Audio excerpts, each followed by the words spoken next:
number of ways these things can present themselves is practically infinite. I mean, I've had really weird experiences with information. For instance, you know these flashers on buildings where the news goes by? I've had hallucinations where it became a textual hallucination. In other words, what I was seeing was an illuminated page of print, and then as I looked at it, every 50th letter would invert, and then suddenly every 20th, and then every 10th, and then every 5th, and I literally watch a page of text go from being readable to being gibberish, and then watch the meaning come through again in a loop. I mean, I think anything you can conceive of, it can do, and many things you can't conceive of. What's the beauty of individual perception, then? I mean, we're all individuals. We all have the gift of bringing our own ideas. But still, you have to be able to make general statements about it, or you would have to say that it's all and everything. But if it was exactly the same, it would be boring.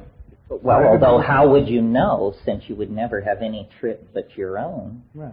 One of the things that happens on psilocybin and on ayahuasca that really puzzles me, that I just go back to again and again, is you can be having these volleys of hallucination, and then you can say to it, Art Deco, and click, and suddenly there will be thousands of cigarette lighters, limousines, candy dishes, stuff rolling in black space in front of you. Thousands of these things perfectly exemplifying this very narrowly defined aesthetic domain. Italian Baroque. Click. Altarpieces, saints with their eyes rolled back, dripping gold, the whole thing. And so you say, boy, that is really strange. We click through aesthetic epochs like points on a dial, but then you can say to it, surprise me. In Baroque, not Empire, not dynastic Egypt, not North American Indian, Maya, or Fujiwara Japanese, but something never seen on this planet, but equally coherent as those other styles. And I always think, my God, if I could just grab hold of this, I would be Yves Saint Laurent or Klimt or somebody like that. The mushroom has a personality, and like all personalities, it excludes some things and includes others. The mushroom personality is a radically eccentric personality. The mushroom talks about transforming the planet. It says, I come from a distant part of the galaxy. I have 500 million years of galactic history in my data banks. I have seen 50,000 worlds come into existence and pass out of existence. I've seen ships the size of Australia depart for Andromeda. I've seen this, I've seen that. And it's willing to show you the newsreels of it. That kind of and it says, your world is ending. Put your furry paw into my hand, and together we will march out to the stars. It's this dun, dun, dun, dun. Well, so then you take a compound or a shamanic hallucinogen like ayahuasca. Chemically, this is very, very similar to DMT. Experientially, it could hardly be more different. Ayahuasca does not show you images of enormous machines in orbit around alien planets and that sort of thing. Ayahuasca, first of all, it doesn't speak. It shows. You become like the eye of a camera, flying through a world. And what it shows you, it's much more feminine. It shows you water flowing over the land. It shows you plant life growing and dying. It shows you the movement of glaciers over the surface of the land. It shows you people burying their dead. It shows you archaic civilizations. It shows you women nursing their children. It shows you meat. It shows you the stuff of this world on every level. And it moves you to tears. I mean, it's emotive. It's not about our cosmic destiny out there in the starry blackness. It's about coming to terms with the earth and our past. I mean, I've seen states of group-mindedness that were so specific that there was no possibility that what was not happening was no shit, one-on-one, real-time telepathy. Take me to your leader. No, I did have one DMT trip way back, like maybe the second or third or fourth way back, where it was completely different. It's the only one I've ever had like that, and it was completely different. And the way I put it to myself was the big people were home. And it was an entirely different feeling. And many people, actually, I've never quite had this myself, but many people report DMT trips where they break in on an entity who is not pleased at all and demands to know how the hell you got there. And it's this, who are you? And then various sorts of dialogues go on, and one person described being then just hurled through all of time, like exploded back from this thing and going through all the recapitulation of ontogeny, and it's weird stuff. DMT trips, I mean, mine are always as I described, but some people report and these may be synergies with antidepressants or something like that, but apparently very stable and strange worlds. I mean, worlds with alien peoples and animals and cities and, very science fiction-y stuff. That's why this Bell's theorem, I don't think we use that word, but this non-locality that we talked about may have something to do with the phenomenon of the imagination. Like, it's occurred to me over the years that what we call imagination might simply be hyperdimensional perception, and you're actually seeing worlds and places that truly exist somewhere scattered through the galaxies like grains of sand, but no place you will ever contact or visit in the flesh, but that the data is somehow present. There seems to be some kind of tuning thing that needs to go on. Possibly with technology. I had a really weird experience years ago. I took LSD one evening with a bunch of people, and it was fairly casual and social, and smoked a bunch of weed, and this went on for a couple of hours, and it didn't really ever seem to come on, or it just seemed to be very light. And then I climbed on my motorcycle and went home and decided I would go to bed, and I decided that I would smoke one last joint before going to bed. And I had one of those stand-up electrical resistance heaters that you get in at the Salvation Army, if you're a poor student. And I turned it on as I started to smoke this joint, and it was badly wired, and it made this sound like,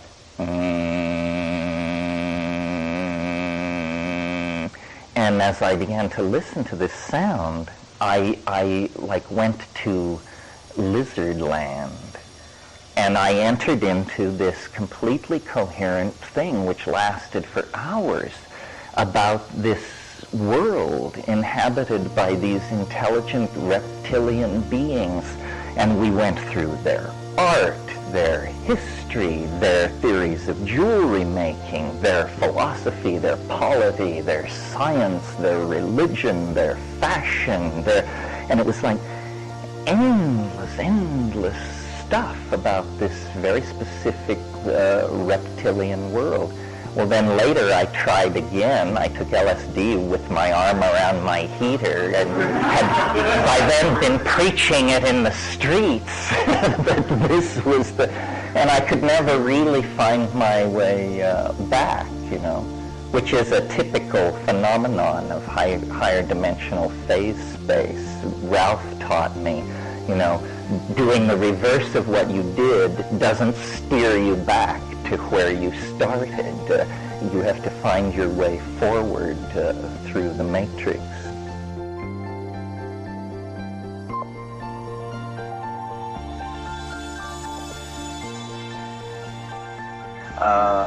Kat and I were in the Amazon in '76 taking ayahuasca. We got in with this certain group of people in Peru that took it every week. And, cultures have different ways of handling hassle. And in some cultures it's confrontational, in other cultures not. The way these Peruvian country folk operated was if somebody was screwing up, nobody would ever say so. They would just talk about these people behind their back until the morphogenetic field of gossip was so strong that you would basically awaken to the problem. So there was a complex social situation going on in this ayahuasca circle, which was there was a master shaman who we were apprenticed to, who was beloved by his neighborhood. But he had a nephew, a sobrino, who was a jerk. I mean, this guy was, as Don Fidel said, ambitious. He dealt a little weed, he did a little pimping, he was just sort of an edge runner type of guy. And every Saturday night we would all get together and take ayahuasca, about 30 of us. Older shamans, our guy, people from the neighborhood, and this sobrino, Don Jose. So, I don't know what the real history of it was, because I had just arrived on the scene, but these old guys would sing these icaros, these magical songs on ayahuasca that appear as colored tapestries in front of your eyes. And they had soul, they were into it, and this guy would sing against them. I mean, it's the rudest thing you can possibly imagine. I mean, imagine if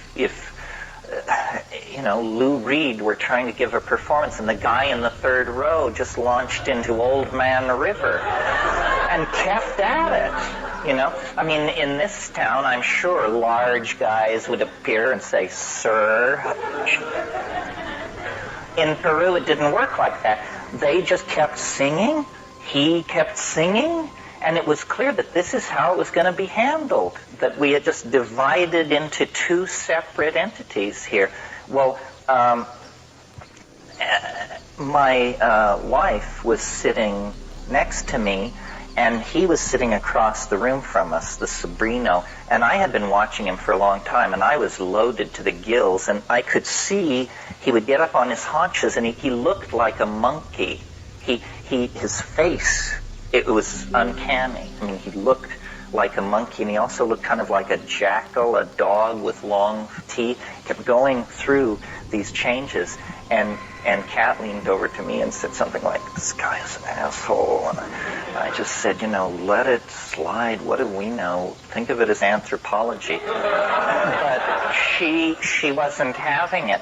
So after a while, he kept doing this. And at one point, and everybody in the room, every person in the room was bummed out, and they were looking at their laps. All eye contact was broken. It's actually, when I was a kid, I invented a word.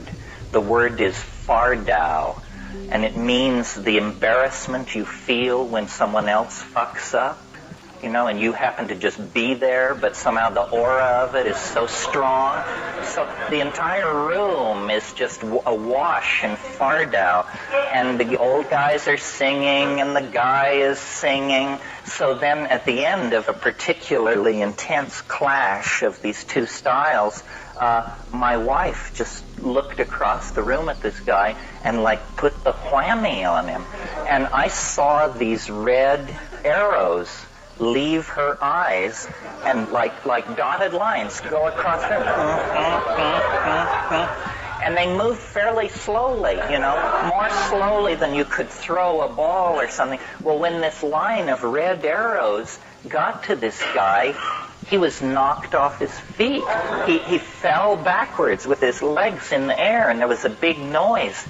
And all the singing stopped, and everybody in the room looked up, and these three old shaman who were sitting behind Don Fidel, who I, to that point, had not heard speak any language but Quechua, one turned to the other, and he says in Spanish, "Oh, the gringa sends the zabura." The girlfriend in the other dimension, the mushroom, once I said to her, I said, "What should I call you?" And she said, "Call me Dorothy."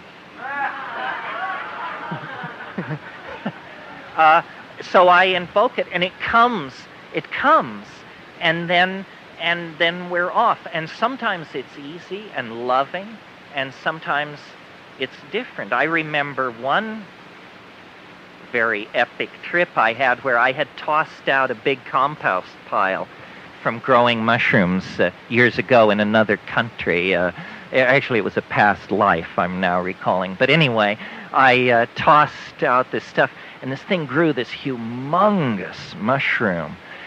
And I had taken mushrooms the previous Saturday. I had taken a full dose, which is 5 dried grams. So I thought, I want to take mushrooms again this Saturday, but I think I may have picked up a tolerance.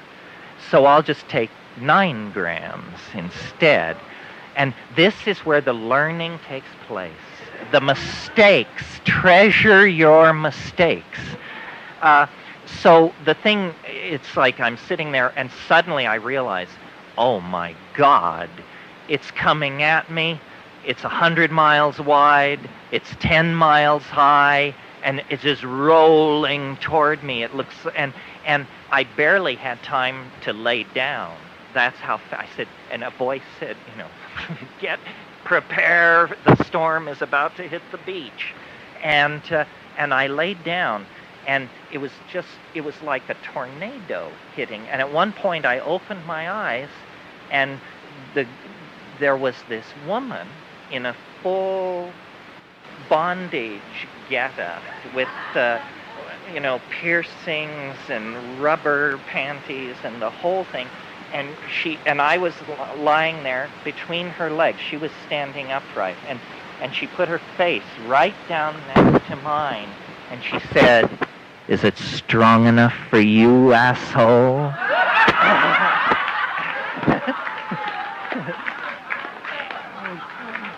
To which I replied, "Yes." And then she said, "They say it helps to close your eyes, cowboy." And I later, in thinking about that trip, I realized the reason the mushroom addressed me as cowboy is because that's most people mushrooms have met have been cowboys and cowgirls, because they're the people who follow the cows. And most people have encountered this thing in the pasture. Maria Sabina, the mushroom shamaness of Oaxaca, claimed not to have been initiated. She claimed that as a child left to watch the sheep and the cows, she had been hungry and had gotten into eating mushrooms. Once I was in India and I was cornered. This guy, I was loaded actually on mescaline, and this guy swam aboard my houseboat, and normally I just would run these guys off because they were thieves and beggars, but I was so loaded that I couldn't do anything but sit there, and this guy came up to me and sat down across from me and looked at me, and after a few minutes he said, "Face is index of mind." And I said, "Ranji, I can't be interrogated now." But it was this thing. He could see, face is index of mind. My mind was swirling visibly there.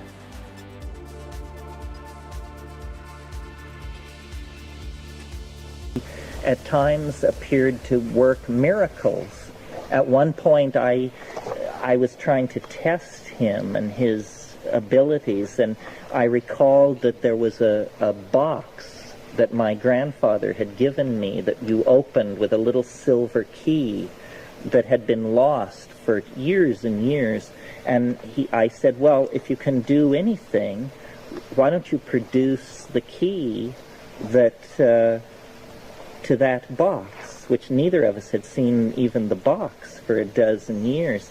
By this time, he was naked and locked in a room at the mission.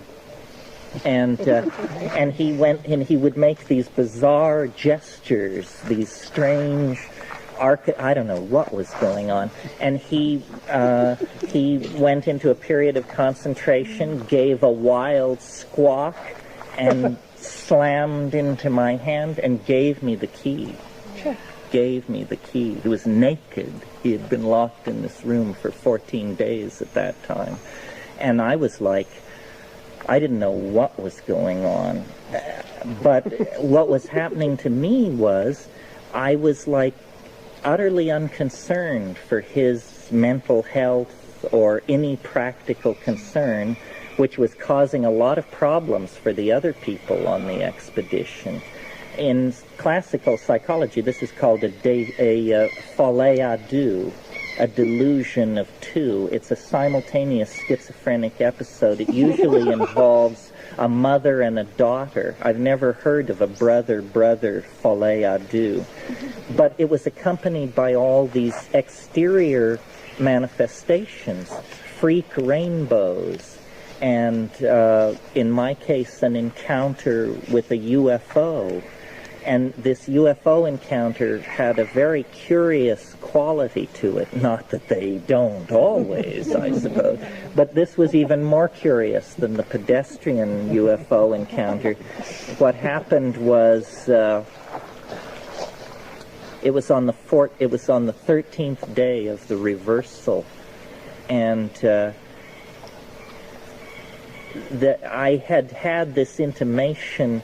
There was something going on about the Southwest. I wasn't clear quite what it was, and the two women on the expedition were that afternoon washing our clothes down by the Chorrera, by the lake, and I looked across the lake and I saw in the sky not a rainbow but just a spot in the sky that was a spectrogrammatic diffraction, you know, a little patch of rainbow. And I asked the women if they saw it, and they said they didn't. And then it intensified.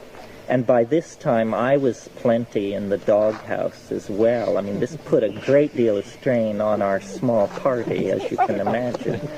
And this spectrogrammatic iridule intensified. And then I said to them, now do you see it? And they looked, and they said, oh, yeah, it's, you know, big deal, not much, but I knew, and knowing means the voice was speaking to me. All kinds of weird things went on. I mean, I discovered that the closer I was to water, the easier it was for me to rhyme. Which I've never. And then years later, I encountered a Celtic saying, "Poetry is made at the edge of running water," and the thing would give me these aphorisms. Like one time, it said, "The clone's load is a stoned mode," and you know, and I was not sleeping. I was now 11 days without sleep. So that night, I decided to sit by the Chorrera and just. Because I stayed up all night, and I would walk in the fields, and the thing would would connect up the constellations for me and show me where they were in the sky. There was also embedded in all this thing the intimation of this thing called the teacher, which was a giant insect-like thing that was always like right over here. And there was the sense of something watching us from the sky, something moving us very, very gently but persistently toward this very weird breakthrough.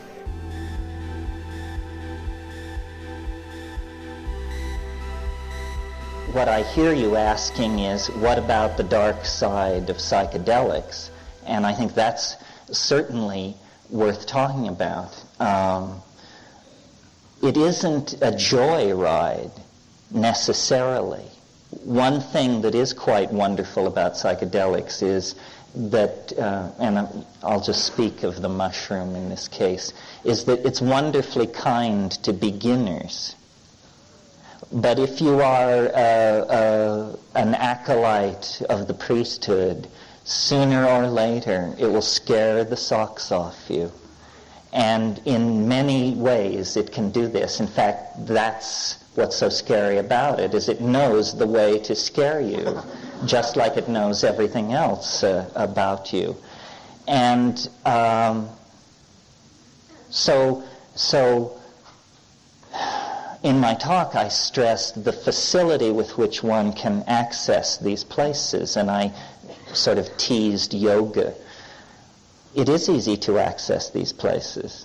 The question is then, but is it easy to control and manipulate and understand these places? And this is where it can turn you every way but loose.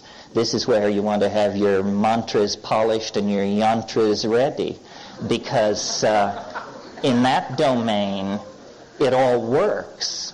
All that malarkey that doesn't ever work anywhere else, in that domain it works.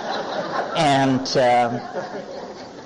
so I think one should have techniques, the ring pass not, or mantras, something that you have faith in, power objects. Ultimately, the best advice I've ever come on, and it's pretty sickening advice, but the goal is to survive these things, is Frank Herbert's advice in Dune about fear. And he says, fear comes like a wind. It comes. And the way you meet it is you meet it. And you wait. And it blows, and it blows, and it blows itself out. And then you're alone again. And that's what you have to do.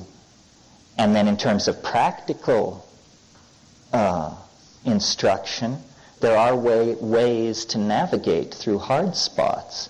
Breath control, singing. Singing is wonderful. We tend to suffer silently.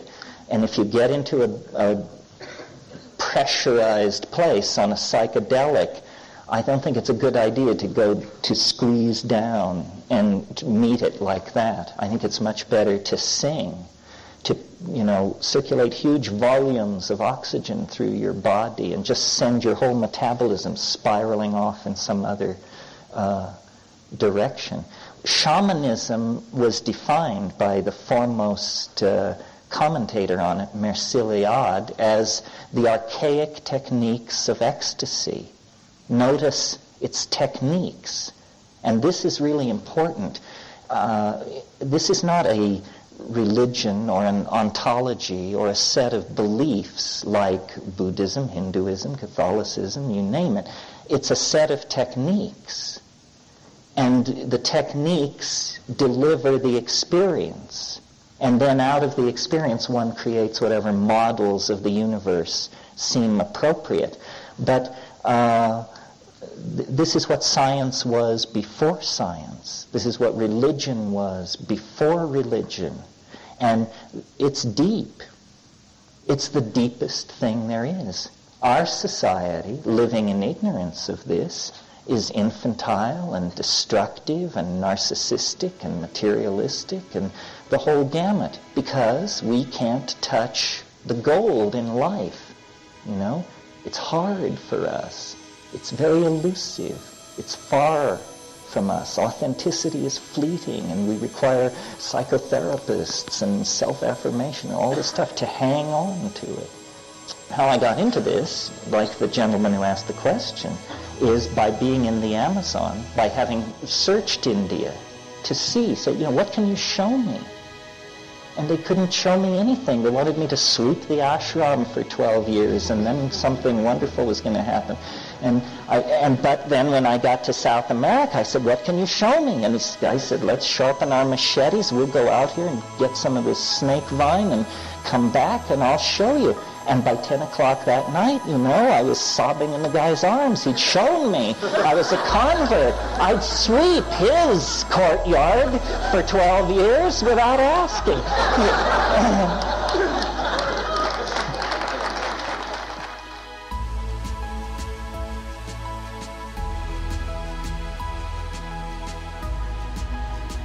My daughter, who I haven't seen for a while, is coming today, and it caused me to think of an incident that happened to she and I years ago here at Esalen.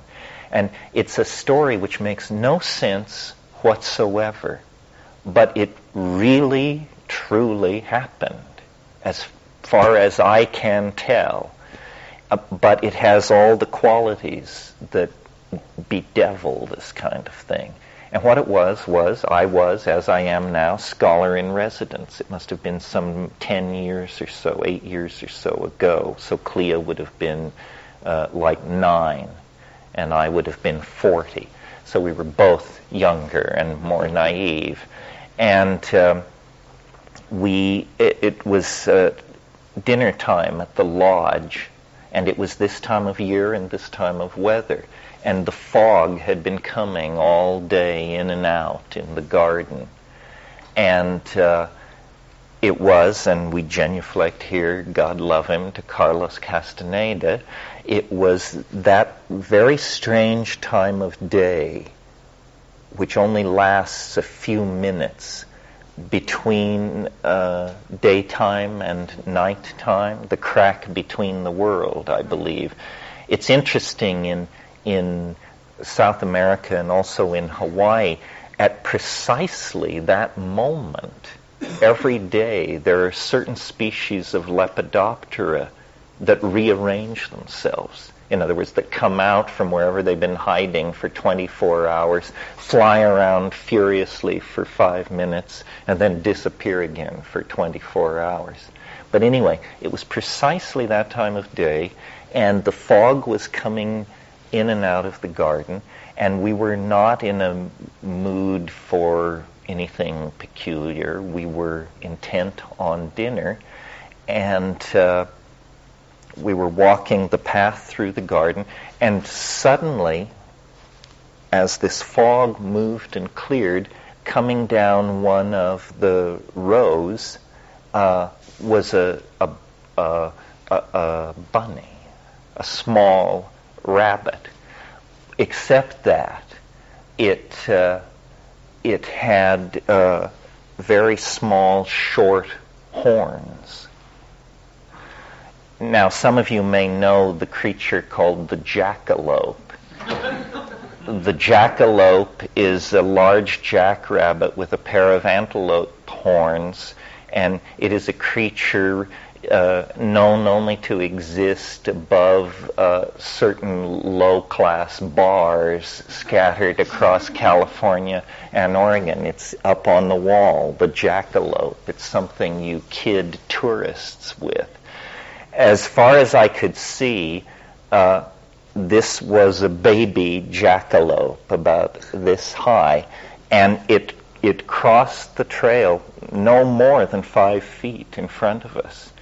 We both saw it, and our attitude was not amazement or an awareness that we were entering into a paranormal dimension.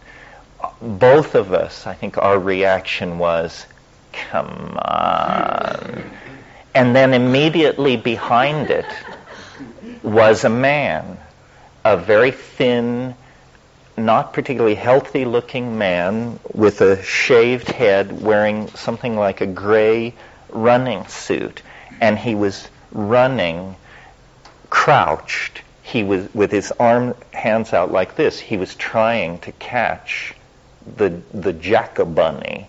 And when he saw us, he appeared very confused and stood up and turned and walked the other way.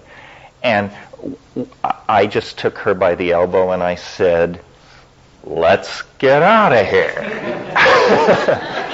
And then we went to dinner, and we've talked about it immediately after and since. And as far as anybody can reasonably and decently tell, this is the straight story on what happened. Well, it doesn't make any sense. First of all, the earth doesn't move from its pinions. But what does it say? It says that attention falling into a certain place of non-attention is set up for something like this to happen. And I can't explain it. I don't think it's explainable. It's sort of like, when you study quantum physics and they tell you that a black hole mostly puts out electrons, but the theory allows that it could eject Miatas and grand pianos, except that it would be very rare for it to eject a grand piano. But the theory does not preclude the ejection of grand pianos. So it's something like that, or it's a group hallucination, or it's a bewitchment, or, and it begins to proliferate. I was thinking about it last night or this morning, because I was in that place where I saw it happen.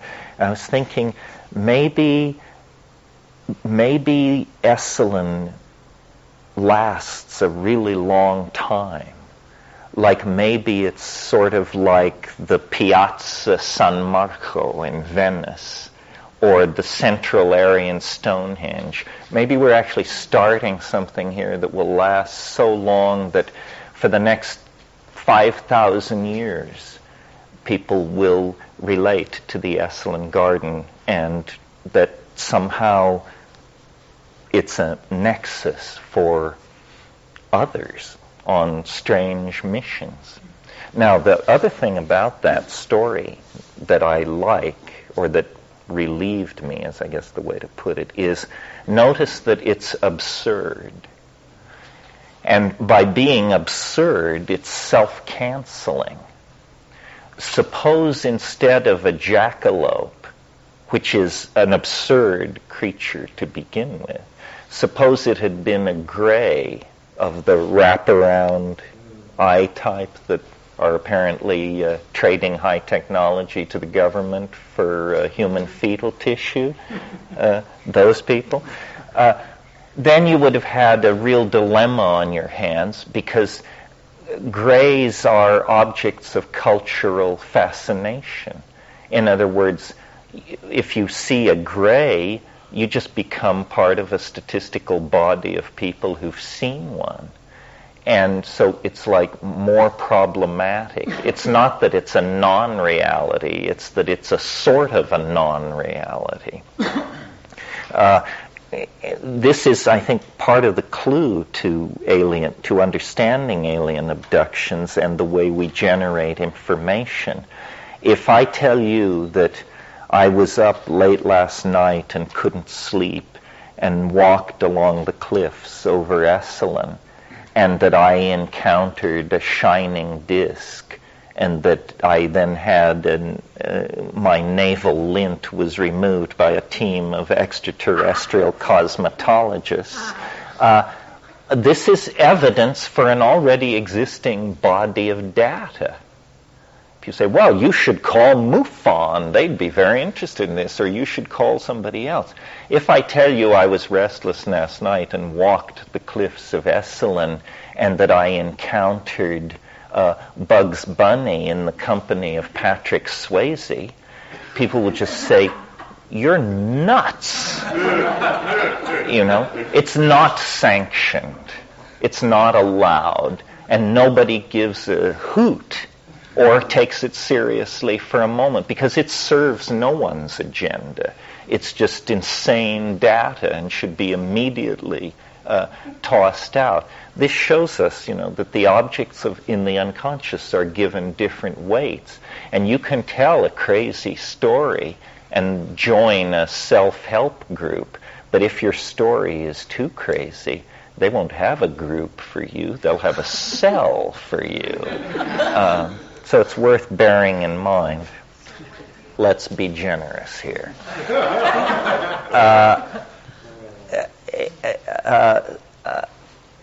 Someone had prepared a bunny with horns to surprise someone else with whom they'd had a lifelong running joke about jackalopes. And they had arrived at Esalen for the surprise birthday party of this person and realized that the bunny was frantic because it hadn't eaten on the long trip. So they took the jackabunny in its cage down to the garden to steal some lettuce for it. And in the fog and in the effort not to be seen, the bunny escaped with its horns in place, and this person, who probably didn't have a gate pass anyway, could see the whole situation getting out of hand and was frantically trying to capture the horned bunny and get it back in its... See people say, gee, what a party pooper this guy is. Well, yeah, but we're trying to save the laws of physics and reason here, for crying out loud. But I have to tell you, that doesn't feel right to what it is. It felt to me like, I don't know, we all live in private Idahos. And somehow I was in somebody else's private Idaho for a moment, against my will. But I think we should always prefer the simplest explanation. Sometimes the simple explanation, like in a case like that, is maddeningly complex in itself. But if you don't believe that's what's happened, well then what do you believe? Do you believe that mythological animals are a potential infestation problem in the Esalen Gardens? Or just where do you draw the line?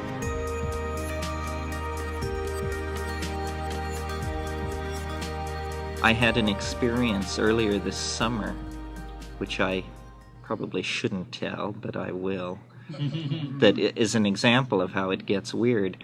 A friend of mine moved to London and left me his library for unspecified amounts of time to keep. A very bizarre library, mostly Platonic stuff, a lot of magic, a lot of that sort of thing. And so we built a book loft for it, and our house is wedge-shaped, and so this book loft is way up at the top of the house. And I was alone in the house, and I took 7 dried grams, and I was sitting there, and it was just beginning to come on. I was in the show what you know thing phase, and it was beginning to show what it knew, and there was this disrupted area of space in front of me where it was like rotating, and I was looking into it and talking it up. And I was actually speaking. At first, I was just speaking in my mind. Then I began speaking aloud, and I was saying, "You are beautiful thing. You are beautiful." And suddenly, things changed, and it became very cold, and meaning the temperature fell suddenly. And the dog next door, who never howls, howled. And the cat, which was down below me, I was up in this loft looking down at our bed. The cat was on the bed. The cat flared out and made this really weird noise. And I just, I stopped what I was doing and projected my mind into this situation. And at that moment, I heard this sound, which was like... And then something settled onto the roof, sufficient to make the 6 by 14-inch beam creak in. Just went... And I was floored. And I just sat for a minute, and I was not frightened. In fact, my emotion was hard to get back to, but I wasn't frightened. But just at that moment, this thing was really coming on. and really visually peculiar. And it seemed like the two things were independent. The trip was getting stronger and stronger, but a 10-ton something had landed on the roof beam of my house. So I just sat with it for about 30 seconds, and then this thought or voice came, and it was, this thing has come because of something I'm doing, and that means that I can get rid of it. So I just turned like this up toward the roof and projected this thought very strongly, which was, "Begone, I am in conversation with an elder." And this thing went, "Woo!" And there was a long pause, 10 seconds or so, and then whatever it was, it lifted off the roof and went away. And what was weird about this was I had never ever used in my own mind this phrase, "an elder," to describe the mushroom. It was like just came out of me. And the whole episode seemed real weird to me. And I just let it ride. But that's an instance where, there is this, let's call it synchronicity, so that we don't have to believe that a pterodactyl landed on my roof. There is this synchronicity. For some reason, there chose to be a fluttering sound, and the beam chose to creak. Now, doubtless this has to do with temperature and the cooling of day to night, and isn't it? But, it was a thing to go through.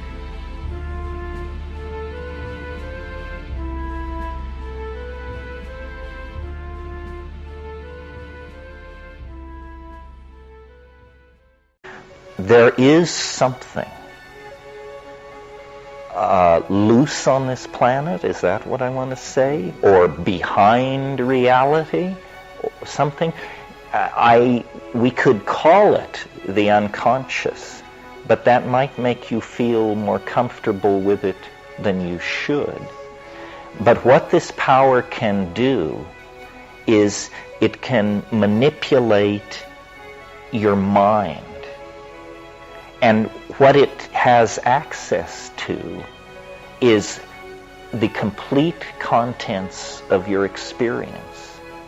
It has more access than you do.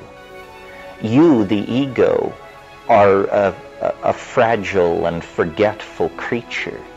This thing, every movie you've ever seen, every television show you've ever watched, every headline you've ever glanced at, every face you've ever noticed in a crowd, it has it all.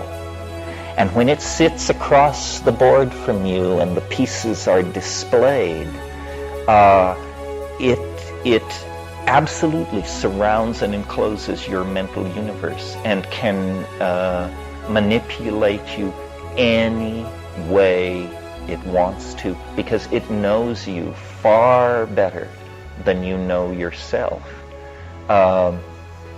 As an example of this, because it's very hard to catch this thing in action.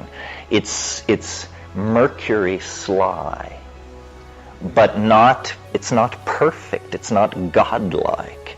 It's just 99.8% able to do this trick without ever being nailed to the wall for it. Here's an example of the 0.02% where it failed. And if this seems to make no sense to you, you should read my book, True Hallucinations, in which the story I'm about to tell is embedded. But my brother, to shorthand it catastrophically, went pretty bananas in the course of this expedition to the Amazon. And at one point he announced that he was going to deliver a teaching that would, I think this was the one which cured all disease. You only had to do this practice and all physical disease would instantly be cured. And he said, and so here's the practice, he said, picture the number 8, turn it on its side, slide the 2 circles together, shrink it to a point, close your eyes and utter the mantra, please. Okay?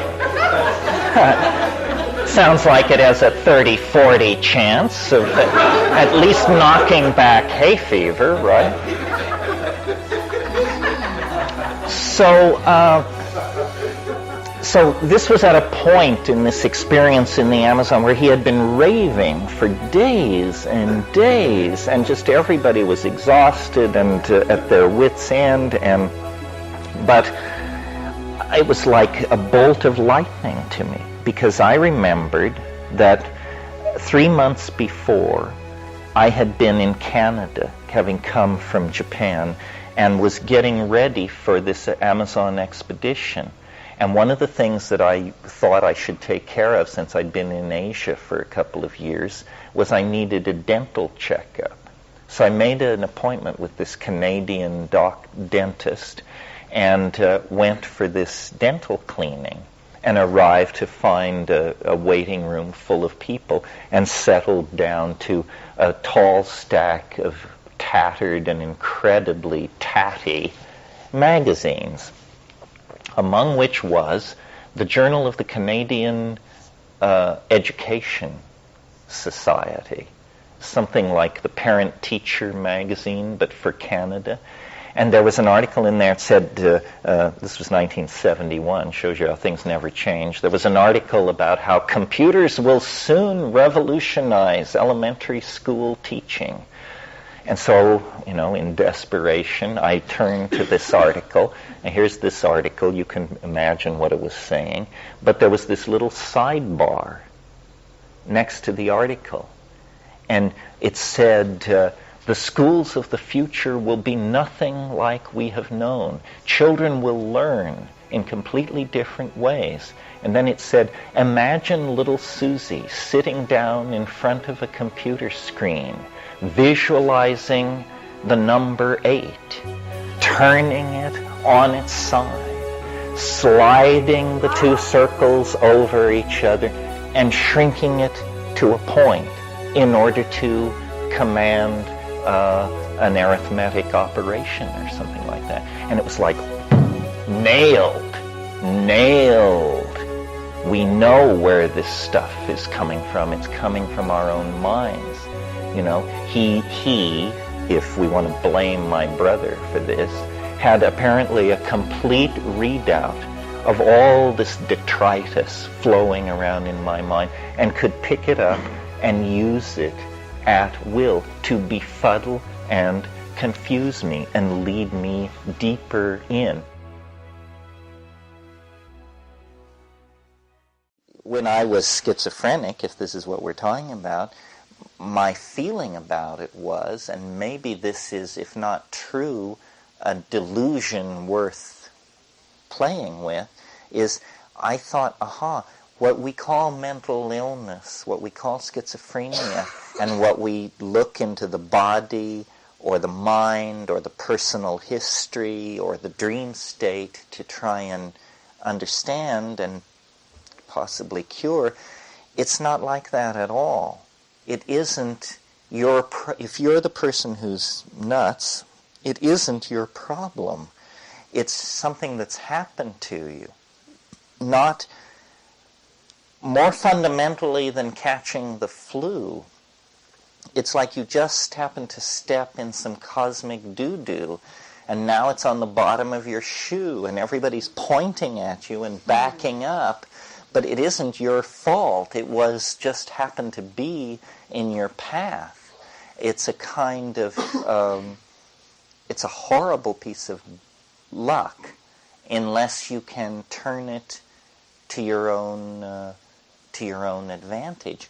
And what that means, I think, is obviously integrating it. Well, then how do you integrate these things? I think it has to do, again, a lot with where you start from. Just speaking from my own personal experience, what saved me was my cynicism, that I didn't believe in anything, never had, had always thought believing in things was a bad idea. So then when this whole cosmos of beliefs was handed to me on a platter, I just simply said, maybe, I'll act it out, but I won't believe it. And I think that had I been a good Mormon, a good Catholic, a good Buddhist, a good something else, then I would have been lost, because I would have traded whatever it was I believed for the new set of beliefs. As it was, I just said, what's this? Beliefs. I don't do that. But I played with it, and somehow the playing with it was able to depotentiate it. I had a conversation with someone very recently who, by ordinary standards, I think would have to be considered nutty as a fruitcake. And, they could hardly speak of their condition without being swept by an emotion that was so intense that it reduced them to tears, And I said, if you're going to be this nuts, you should enjoy it more. It's too... And they said, I am enjoying it. And I said, well, I'm not enjoying it because you're just projecting such an emotional intensity that it makes me very nervous. And I think I speak then for the same general masses about that. What makes it hard for the person who's going through this is that it's so hard for other people. I mean, it's freaky to be around somebody who's crazy.